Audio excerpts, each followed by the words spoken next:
yertuun ganda keessa tola kattu utuma sifajje lootuun jiraatti dhiirri qofa addatti bahiti dubbata addatti bahee falmata Hacaaluun waan biraatti kimti wanti dhufe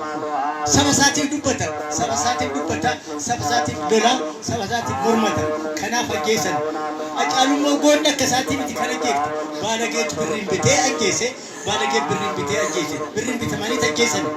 egaa wanta mammaatti nagubu du'a komchaa caala du'a mucaa kootii caala ammamatti attamitti utoo murtee firdiin argatiin ciisanii daabboo nyaatu madadhaa ciisanii daabboo nyaatu mootummaa maa qallaba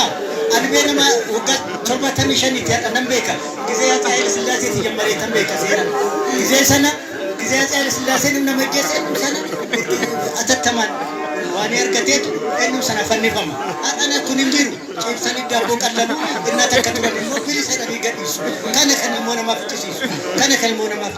sabni Itoophiyaa kana hormachuu qaba wanti sodaatu qaba utoo asitti ilmi godhanii ajjeesanii waan sodaatu qaba maaliif mucaa kootu nan dhabe mararaa kootu kan kobichaa miti kan saba Itoophiyaa ta'e Hacaaluu kan sabaati kan kobichaa miti ijaa kana baay'ee nama gubaa egaa maal goonaa sabaa warra mucaa koo buusaa balleesse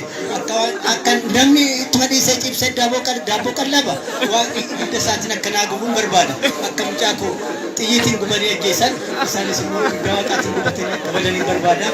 egaa waan biraan jedhu ani kanarra warri gaafa du'a mucaa kootii calqabee ammarraatti na wajjin dhaabattanii gadda keessan taasiftanii bu'aa keessan taasiftanii na wajjin jiran ammammaatti jiraattan ammarraatti galatoomaan jedha faana qalaatti sabala maqaa mucaa kootiin hojjetame